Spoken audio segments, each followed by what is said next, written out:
عليكم ورحمة الله وبركاته.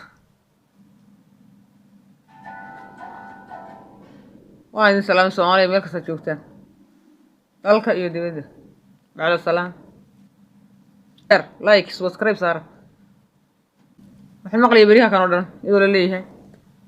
wadankii waa la xoreynayaa, macawisleedii waa kacday, wadankii waa la xoreynayaa, ciidankii waa kacay, xasan sheekh waa ka guuleystay, wadankii waa la xoreynayaa, kana la sameeyay xasan sheekh muxuu keenay ciidanka maanahankii hore joogay xasan sheekh waa dhisay ciidamada ciidanku sidaas isagoo shaqeynayay buu meesha yimi xasan sheekh ma shaqo ku leeyahay ciidamada xoreynaya waxay hadday dagaalamayaan toon ciidanka isagoo ka soo horjeeda ciidamada uu ka soo horjeeda waa ma arkaan sawtuulaha ka soo bax waraadeero dhiiqada lagu kala baxa sawtuulaha oran jiray ciidamada dhiiqa ku jirtaan sawkii dhiiqada ku jiray ma ciidanna shaqo kuma leh ciidanna ma soo kordhinay waxa lagu haleeyay kaliya ciidamadii jiray eltariyo ku eltari jiray joogina waa kuwa wali iska maqan marba meel dhacay waa ka marba meel dhacay meel kasta uu tagaa foox meel ka soo sheegay iyo ceeb hadday Kenya tahay hadday Mareykan tahay meel kastaba wanaag ka keenin ciidan wax ka tarin meel kale wax ka qaban ciidanku soo dagaalamay buu hadda horaan dagaalamo badan soo galeen haddana waa ku jira tiim bay ku jira meelaan ka soo dagaalamay ma jirto dhul badan ay xoreeyeen waa jireen awil hore hadday dagaalka dib u qaadeen iminka ay garabsadeen kuwaas maxay ahayd shicibka ay garabsadeen macawisleed horena waa dagaalami jirtay haddii ciidan iminka loo gatay lawal waa diidana waxa la lahaa ciidan nooma aha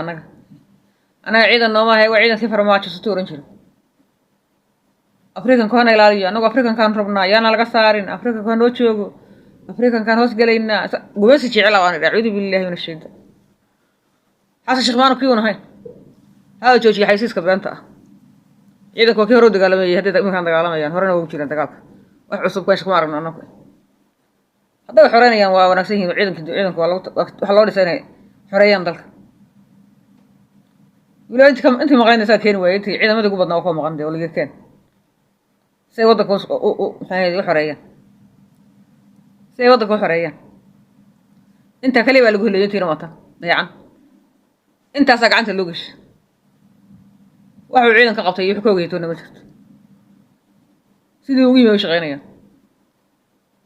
intuu yimina wadanka ceeb soo heetay falxuma soo heetay wax wanaag soo heetay ma jirto hala joojiye xaysiiska beenta Mareykan bal waxa la dhigay kalaab baaris isaga wuxuu wato barkoodna waa la reebay qaarna markii hore sharciga loo diiday waxa dawlad noqonaysa la sharaf weey wax sharaf lama dawlad waxa saal ugu noqoto dawladnimo maxay ahayd xoreyntaasi alladii waxa la xoreynaya xawar ma la xoreyn barkii hore markii madaxweynihii farmaajo joogay soo taxawar la xoreeyay xawar waa aan sufurnayno degmooyinka qaarkood aan ciido gelin laba gelin ومال بس بارتها لو كل حرنت وقواري دقالك دولشة dadka leena jirto wax magaalada saas ka dhaxyay sida qoranshada dadka leena jiraan iyada ma la xoray ma iska wadaay dhulka kale ma xamar la xoreyn oo la hagaajiyo la nadiifin idinoo muuqdo waxaas xaysiiska beenta xaysiinaysan xasan ceeb ka wax kale ma keenin ala joojiyo dagaal baa la galay xasan baa guuleystay xasan baa kan sameeyay xasan baa waxa dadka laga dhaadhicmay dadku joogeen wax walba oo inta joogin TV-da kala socota sida ay hanjita xamar wanaag waan garanaynaa bahal galeen dul badan oo ciidanku xoreeyay waa jirtaan maxaad meel la sheegay wixii hore wixii la qabtay runta xaqiiqada lama sheegay dul badan oo la xoreeyay waa jira waxa marka mid tahay ciidanka waxa loogu talagalay loo dhisay inay xoreeyaan wadanka wadankan leena ciidamada uu keenay xasan sheekh ma waa kuwii oran jiray dhiiqi ku jiraan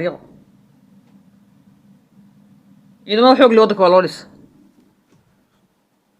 marka hore shacabka ka soo horjeeday shacabka waxa ka dhigtay cadow ka dhigtay ciidankooda hadday iminka yaraan wala shaqeynana oo ciidan bay noo yihiin ahlan sahlan waa wanaagsan yihiin hadday ciidanka la shaqeeyaan iminka waxna loo soo sheego wixii la arkaan loo sheego oo la socdo oo la dagaalamo dagaalka la galo okay waxaan maleynayaa Soomaali galbeed waxay inta jigjiga reer jigjiga cashar fiican ba idin dhigaa maan malaynaya tusaale u qaata tusaalahooda soo qaata tusaale fiican ba idin noqdeen sidaas oo idin wanaagsan tahay haddaa xoreynaysan wax xoreeya haddaa wax xoreyn karsan xoreeya oo ciidamada la shaqeeya saas waa wanaagsan tahay laakiin xayeysiiska beenta iyo waxbaa sidan tagan hebel baa guulaystay hebel baa halka maraya hala joojiyo qabyaalada beenta iyo beenta lagu dhaqmayo dadka sidaa u hadlaya waxaan arkay waa ka dad qabyaalad uun ka hadlaya waa dad un dee si qabyaaladeynaya qabyaaladun wada ee dad xaqiiqada ka hadlaya maaha ciidanka horena waa nagu ogeynay oo dagaalamaya dagaalo badanna soo galay waxna xoreeyey wax badanna jabiyey cadow ah iminkana waxaan leeyahay la socda ciidamada oo la shaqeeya xasan wuxuu ogyahay iska yar ciidankaasoo shaqeynaya buu yimi sideedana shaqadii ku jira mushaharkooda iyo wuxuu loogu dadaalo waan leeyahay anigoo hawsha ka socoto ciidamada waxaan leeyahay ajar iyo raxmad ilaahay ka siiyo intii dhimatay inta dhaawacantana ilaahay u sahlo kollayba dadkan dad abaal maaha halka idinka abaalgudi lahayn baa dagaal idinkala hor yimaadeen ilaahay idin sahlo odawaa baan salaamaya isagana ka salaamaya waa nin inay yaro caqli leh odayadaasi kuwii dhali karayay weeye maanta xasan sheekh wixii la mid ah waa nin caqli leh oo wixii xun wixiisa kala garanaya oo nadiif ciidamadana waa salaamaya sharaf bay leeyihiin maxay ahaydey cali maxamed geedin halkan ka salaamaya inta wax garadka ah nabadiina loo salaamaya dhammaan farmaajo halkan ka salaamaya isaga laftiisa asalaamu calaykum waraxmatullaahi wabarakaatu waa idin salaamaya salaan sare